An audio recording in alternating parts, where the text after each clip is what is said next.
Hi, my name is Shlomo Schwartz. I'm an Orthodox rabbi, and I like to present Jewish teachings to everyone, Jews and non-Jews alike, because the wisdom of Jewish teaching pierces the confusion that sometimes enters our life, in the same way that the voice of my grandson, Yoni Stern, pierces the heavens in this song.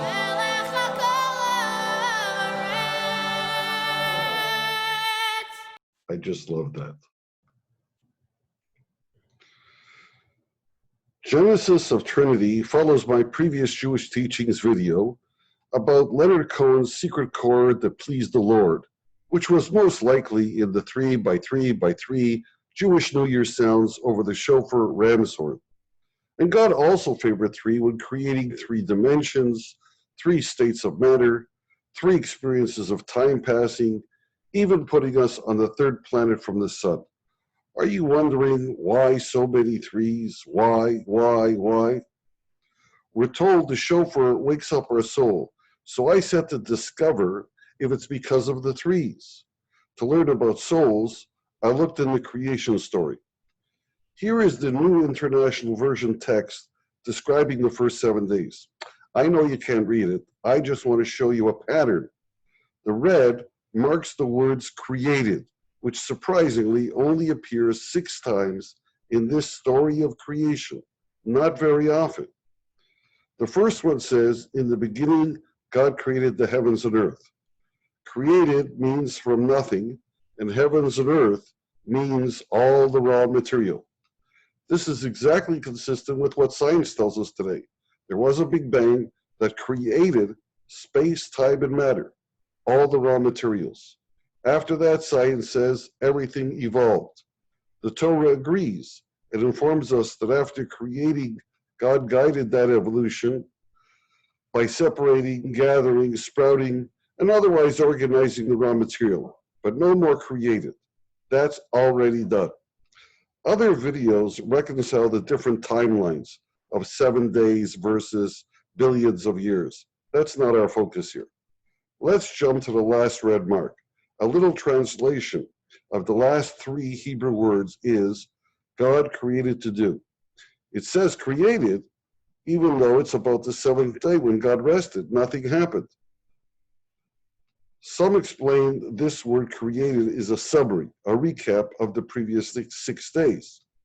Others say no, what was created on the 7th day was a day of rest. Think about it. From the very beginning of time, God had been continually creating and organizing. God could continue forever, except that God created rest from nothing, literally. God didn't need rest for himself. Rest was a whole new addition to creation. Now look at the second God created. It occurs on day 5 when the animals are created. Genesis 1:22 says, God created the great creatures of the sea. A literal translation is, God created large reptiles, which would be the dinosaurs, but that is another lecture. Our job is to ask why God created reappears here on day 5, but not on previous days. Our clue is this. This is the first time an animal comes to life. To me, this says that once you have all the raw materials, those ingredients are enough to cook up anything you want, except animal life. Science will never create animal life out of non-animal life. Animals need something new to move with the will of their own. Call it instinct if you like. Jewish teachings calls it an animal soul. So we have examined 3 instances of God created, the first, the second, and the last. There are only 3 more for a total of 6, enough to spread around, 1 for each day. But that is not the message God wanted to deliver. Instead, God put the other 3 all together in one sentence. God created the man in his image, number 1. In the image of God, he created him, number 2. Male and female, he created them, number 3. Can you believe what I found? I was looking for something about 3s in connection to our soul, and here it is in plain view, right when our souls were created. This said to me that after creating all the raw materials of the universe, you still needed something new to make animals. And then, even with that, you needed three more new things that are new to make man. Three new ingredients that resonate to the shofar sound of 3 times 3 times 3. But look, I can be as skeptical as the next guy. Maybe it's just a coincidence. So I kept looking. Jewish teachings divide the Torah into weekly readings. I looked at the whole thing. The first reading goes from the beginning to chapter 6, verse 8. Here is the New International Version of all that text. Again, I know you can't read it, but you can recognize the red marks for created we were looking at before. In the extra text, you can also see one light green dot and 3 blue dots at the bottom. Here are the words around the light blue dots. This is the written account of Adam's family line. When God created mankind, that's one created, he made them in the likeness of God. He created, that's 2, male and female, and blessed them. And he named them mankind when they were created, that's number 3. Created is mentioned exactly 3 times in reference to man, in almost the same words. So maybe it wasn't a coincidence.